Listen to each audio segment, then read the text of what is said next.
everybody, and welcome to my guide to Age of Wushu. I'm going to try and cover everything as quick as I can, so you may get lost. That's why it's a video. You can go back. Alright.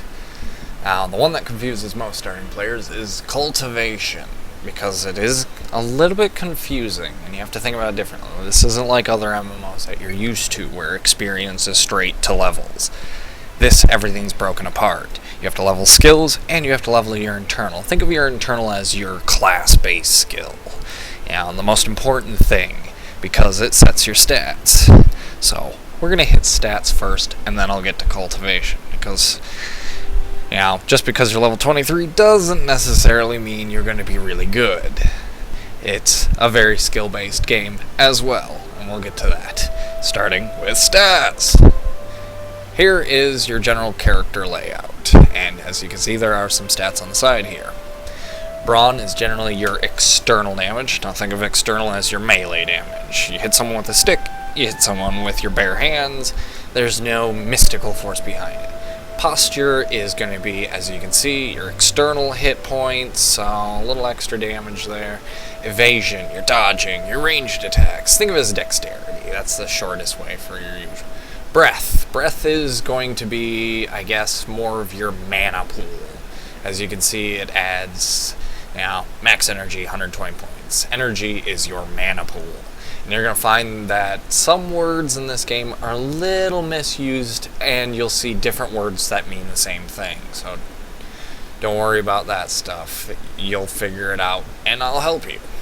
Spirit is your next step. Spirit is pretty much your bonuses to your internal attacks or chi attacks, or if you're used to traditional MMOs, your magic, which can be good and can be bad. Everything in this game is based on your playstyle.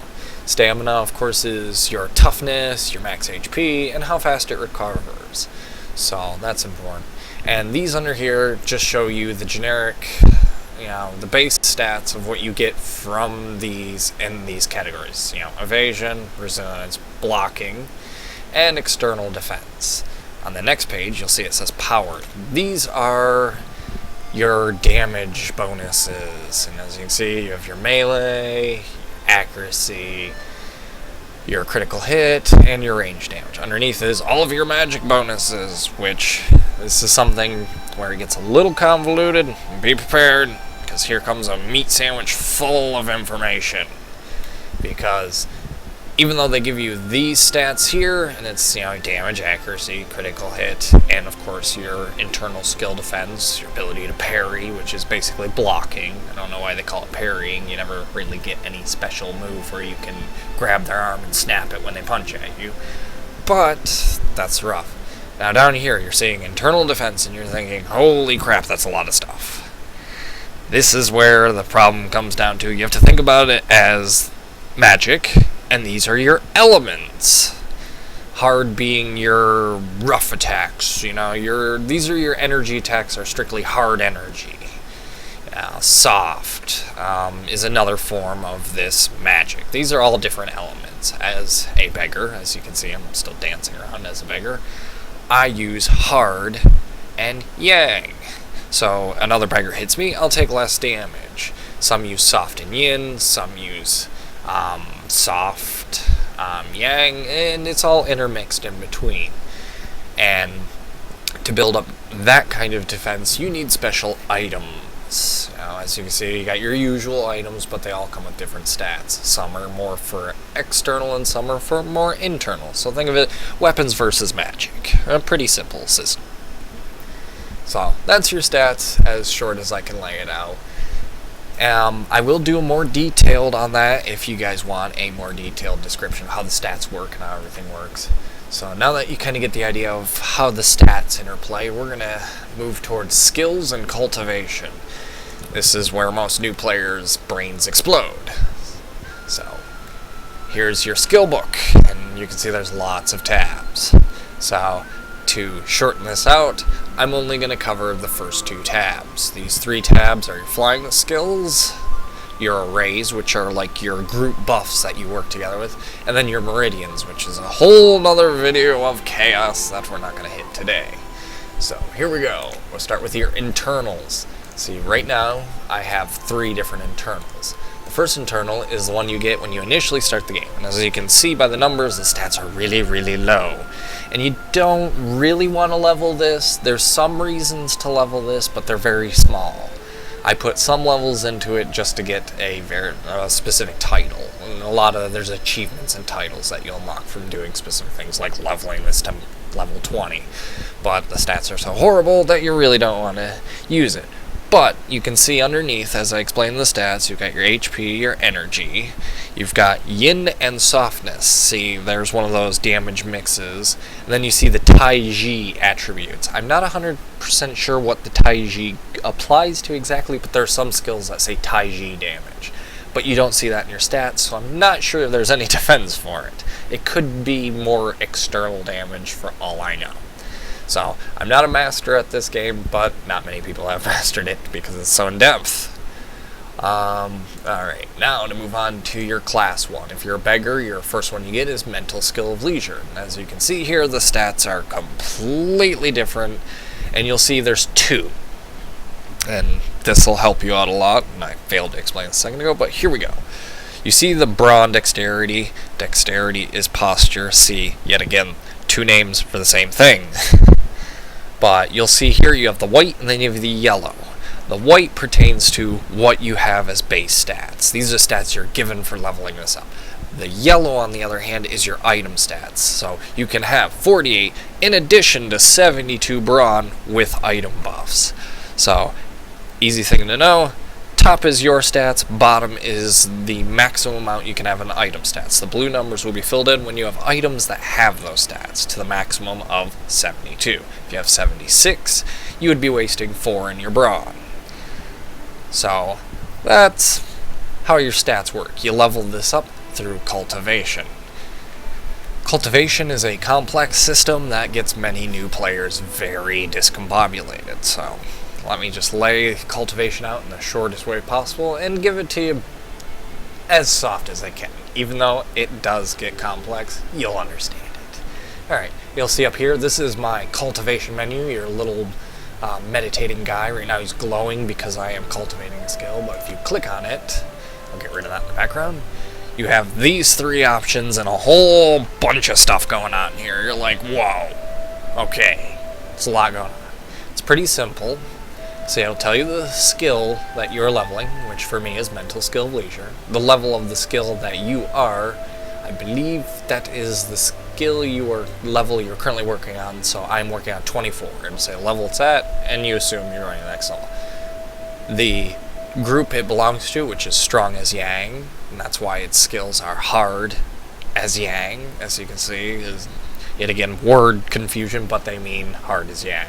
How many cultivation points you need to put in it, and how long it'll take to put those points in with this method. Underneath you can see here, cultivation. That's how many points I've accumulated. So how do you get those points? As you can see down here, experience conversion. Now you're seeing the chaos. Now you're like, holy crap, bubbles and confusion and numbers. This is not that confusing once you understand it. Here's your experience pool. This is how many experience points you have. You'll see I have 690 out of 999. You can have 999 always. And to get that, you do different missions and different things in game. Jumping through the air. It's really what you do in the game gives you experience. You know, it's your questing. It's anything you do. But experience gives you this process. It's part of the process, and the process is it goes to one of these bubbles. You can see the different bubbles, and you can kind of see their conversion speed, 1 out of 100. And then you'll see conversion speed for level 5 experience is 200 out of 100. Each one of these bubbles has a set speed, and when you gain experience, it is put into one of these bubbles. And so you can guess that, depending on the bubble the experience goes into, which I don't know how that works, it seems random unless you're VIP, which puts them all into level 5. More or less, each one of these bubbles has a different speed based on what you did to obtain it. You know, if I'm flying through the air, you're probably getting level 1. If you're doing a mission, you're probably going to get into level 5 bubble. And the speed is every 100 seconds. So you can count 1 through 100. You get X amount of experience based on the bubbles. Okay, so pull back, breathe for a second, everything's okay. Each bubble is a different speed, and based on that speed is how much you get. So just a little bit of math. You can math it out if you're one of those people who want to know exactly how much you get, or you can wait 100 seconds and you see over here in the corner I got 380 because of which bubbles have which amount. Now, experience. How does it become cultivation points, or skill experience as I like to call it? It converts. As I said, every 100 seconds it changes over. You get the idea of that. How much do you get? For every 1 point of experience, you get 1,000 cultivation points. Now, if you're not VIP, some of it goes into potential. As you can see, I wasn't VIP for a long time, and I built up a lot of potential. Potential is cultivation points that you don't use. It goes into this pool, and you can pay money, which is blech, to pull it out and get your points back. Over here is how many cultivation points you currently have, the ones that are good, the ones that you can use. So, as you can see, I have a bunch of cultivation points, and now you're asking, well, how do I get my points into my skill? Well, it's pretty simple. These 3 options. Number 1 is wait. That's internal cultivation. You turn it on, your guy is basically constantly meditating it into here. You can see after a while that'll tick up, and it's slow. But it is the only one that you can do consistently. You can internal cultivate until your skills are maxed with no daily limitations. These 2, on the other hand, have limitations. And the limitations do suck, but it's because they want to slow you down. You're a Wushu master. You're studying the art. You're not simply going to become the master tomorrow. You have to train. So you can only train so much a day in each category to gain a certain amount. So we'll click Practice Martial Arts. Now you can see we've changed an interface. We've kind of got this circly bob, and we got all these buttons and this different stuff here, which is confusing as well. But you still have your cultivation points. You still have the time it'll take with internal cultivation. Now you can see, yet again, the level and these 3 options. Each of these options, as you can see at the bottom, cost what is called bound. I always mess that up.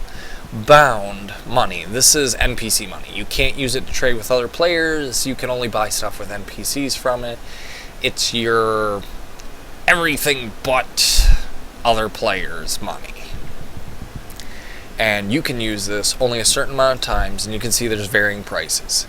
Of course, the lower gives you less, the higher gives you the most, but it is a roll of the dice. Each time you click it, you have a chance of getting a lot of experience or a bit of experience, and each one guarantees a certain amount. You can imagine the lowest has a chance of giving you a pretty high amount, but it has a higher chance of giving you a lower amount. So all you'd have to do is click said skill. Of course, I've used mine today, and it says, not enough, please play with the official silver, which is your bound. The only ways to obtain this is via kidnapping, trading with other players, which you can set up stalls, or buying gold from Snail Games. And that's a whole nother spiel for another time. But this is one way to train it, and one of the ways you can do it every day to a certain extent. When you use a certain amount of this each day, as you'll see, you will get capped. And it says, sorry, you either got to use the really expensive money, which you don't want to use. You just want to use that, trust me. This stuff you're going to need. But train as much as you can with that, and you'll hit your maximum cap for the day, and you'll be ahead. Instead of 16 hours, I could probably narrow this down to probably 10 hours. And I know that number seems high, but I am in the higher levels of the training. Everything scales properly. Moving on to the next part, you have team practice. in many different modes. From 10, that one's 15 even though it says 10, that one's 20, and 25. These are rounds, and you have to have 10 other people with you.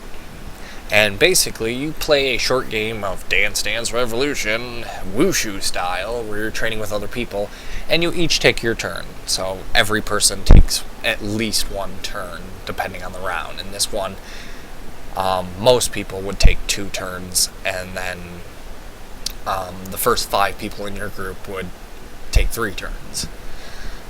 And by doing this, you will gain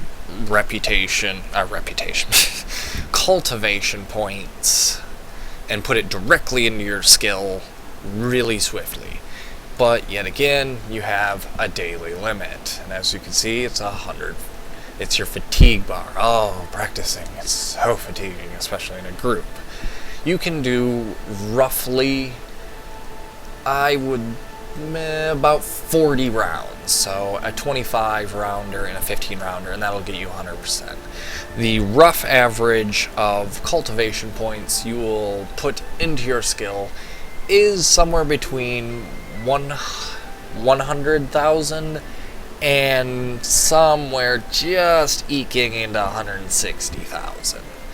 And you can do this every day, and it's a great way to get your higher end skills up quickly, and a great way just to boost along. The biggest problem is you have to form groups with other players, and you really have to rely on other people joining in and not screwing up, because if they screw up, you don't necessarily bomb the whole thing and, oh god, I've lost all my points and it's going to be miserable. It just restarts your bonus, so you don't get as much in total. So the best thing to do is when you're playing these, don't AFK, because you do have to wait for the other people to go, and it's about 30 seconds per person. Don't AFK, don't do that, that's really rude, and you're losing a bonus as much as them. Now, and I'll just show you a quick idea of how it works. You'll see I kind of stand in motion, it pops up, tells me hit a button, I hit the button, and voila! I'm trading points. Even though I'm at max, you would have gained some more points into your skill, making it level up all the faster. And generally, you just wait, see, you can see the round counter in the corner there, ticking away, and so on and so forth, and you go around the team. And it's a great way to gate it, and it's really good if you have a guild, and you and your friends can do it, and you can trust them not to AFK on you. Because the people at AFK are horrible people, we don't like them. Alright, so now that you've gotten that covered, I'm going to turn on my internal. As you can see, my time's ticking away. Brief about that, some players can do this offline, and that's if you pay for VIP. And VIP is not bad in this game. You can get the retail pack, which is $20. It gives you a bunch of junk, tons of junk, 15 gold, which you can use to convert to cash or save it for your next monthly, and you get 60 days of VIP, and it's only 20 bucks. And even if you don't want to do that and you just want to buy gold to convert it to VIP, much like World of Tanks or any other free to play like this, it's only $9 a month for VIP, and it helps a lot when you can log off and come back to your skills being done, because it does take a lot of time in the higher levels, as you can see. And that's a big deal. Getting to those higher levels is a big deal. As much as everybody in their neighbor says, oh, you don't have to have higher skills, oh, you're fine, anybody can be good at this game, which is true. Even low levels can be really good, but you need to know your school skills and how to use them really well. But it's better to have higher of your internal skills. Now, to quickly brush through them, you have a lot of skills. Here's my Lotus Palm. This one comes with my class. It's my first unlock. You'll get 3 unlocks. You get your first set of skills. At level 5 of your first internal skill, which is your base stat skill, you'll get another set. And at level 10, you'll get your final set, and you will have tons of skills to pick from. Lotus Palm is internal damage and melee, very chi kung fu-y. Then I get the quarterstaff. As you see, I have other skills. You can collect other skills in this game via scrolls, and I told you there'd be a lot to cover in a short period of time. And each set does different things. Spirit Snake is very much a stun your opponent with horrible poison and slowly beat them to death. Crying Stick is getting the other player drunk, because this is your kind of drunken boxing style without the fist, sadly. But you set them on fire because you spew alcohol over them, you get them drunk so they're all wobbly, a lot of crowd controlling and keeping that player so distracted with what you're doing to them to beat them down. And of course, Lotus Palm is very much a blunt force, straight damage. Now, as you can see, you can cultivate skills as well, and this is where a lot of people have a big debate. Is it better to cultivate your internal or make your skills do more damage? And I would say it's a bit of both. As you can see, my skills are generally, all of them are above level 1.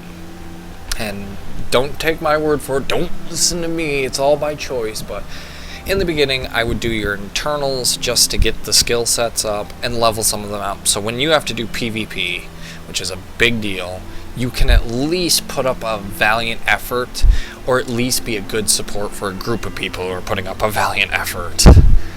But once you get high enough and you feel that your internal skill is slowing down and it's going to take a long time, put some points into your skills, cultivate them. Let's see. Here you can see that one's only 51,000, and that takes, without anything but internal cultivation, I would say it takes about 4 to 5 hours to get that to level 3. And level 1 only takes about 2 hours, and that's just go play, have fun, learn a bit of the game, and then you'll have your skills leveled up. That's a good thing about this game too, is you are leveling your skills just by being here. So don't think about it as a game you've got to grind to win. Oh, grinding. It's not about grinding. It's about being in the game, interacting with the world. It says open world PvP, and a lot of people get all, oh no, I'm going to get slaughtered. People don't really hunt you like you'd think. A lot of people are really good and respectful. You'll know a bad egg the moment you see him. He will be gunning towards you because you say the word noob to him, and you will die and you will get upset.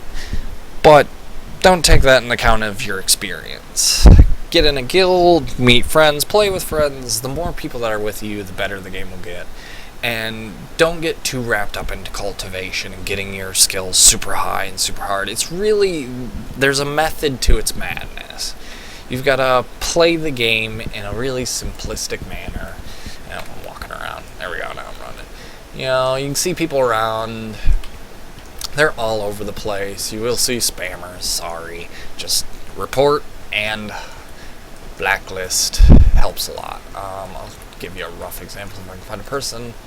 That's an NPC, and you can see these are different NPCs in the game. Chickens, these are actually players, but these are players who are currently offline. As you can see, they got all the stats. I can right click, some stuff there. I can gift them. Here, have a banana. When you log off of Wushu Online, you become some sort of worker or a stall owner. If you're VIP, you can have your stall offline so you can sell stuff. Give you a brief run through the stalls. You go here, you have this little thing. It's hard to read because big screen, little button. Here's your stall, you just drag in your item, boop, and then your price. And you can see it's a 3-part system. Just like any other game, you've basically got gold, copper, and silver, which is called Ding, being the highest gold, Liang, being the lowest, and then Wen, being the lowest of the low. You are a poor man. Ugh, people chatting. And then you can see I have 2 in here. The bottom one is your NPC money. The top one is your player money.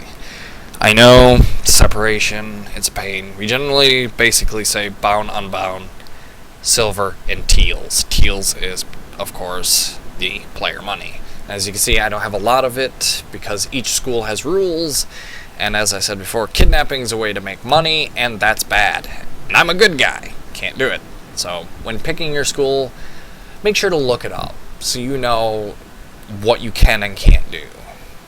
Now, my biggest rules are don't kill another beggar and don't kidnap, which sucks because it's a great way to make the unbound money, but I can still sell stuff to players and get it in other ways, help people out and they'll pay you, etc. Alright, let's find us a real player. Oh, there's the one. Perfect. if you right click here, if you ever have a spammer or someone annoying you, you can add to blacklist and report.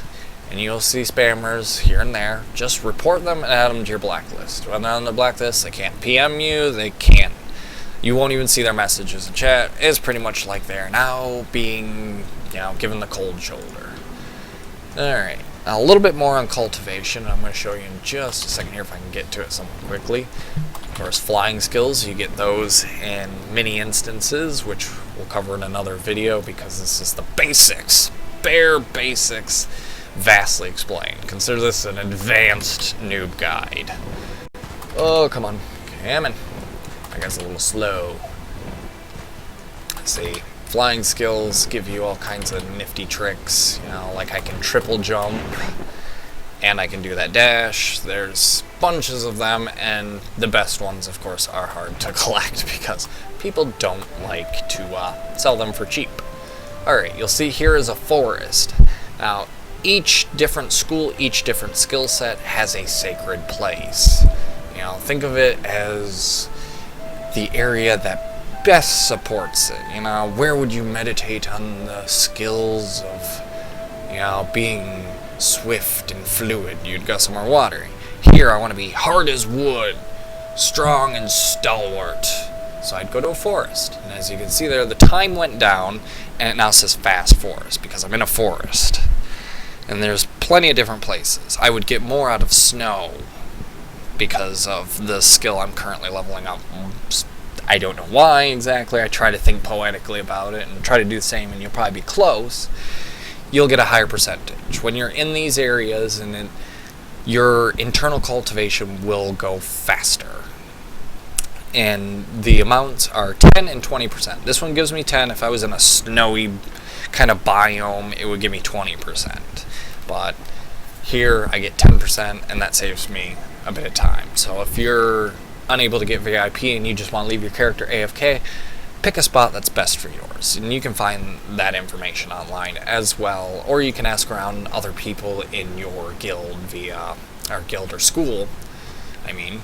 You could ask around your school chat what's the best place, and that'll boost your conversion, putting your cultivation points into your skill to get it leveled, which is awesome. You want to do that. Alright, here's a quest. There's plenty of quests in the game. They're all generally mini quests. They only take 5-10 minutes at max, and what they do for you is give you reputation. Now we're going to get into reputation real quick. Reputation is how you're respected in the world, and this will unlock other missions, other mini instances, other dungeons, how respected you are amongst the world. And you can do it missions. There's certain pills and items that will, for some silly reason, make you more famous, I guess. And you'll want to do a lot of that. Reputation is really good, so try and find your groove for rep. There's every map has a set amount of missions that you can do in a day, and when that runs out, that's basically your daily for that map. But you can do every map, and there's plenty of maps, and you can easily get thousands and thousands in a day. And of course, there's missions like this one gives me, I believe, 5k reputation every time I complete it.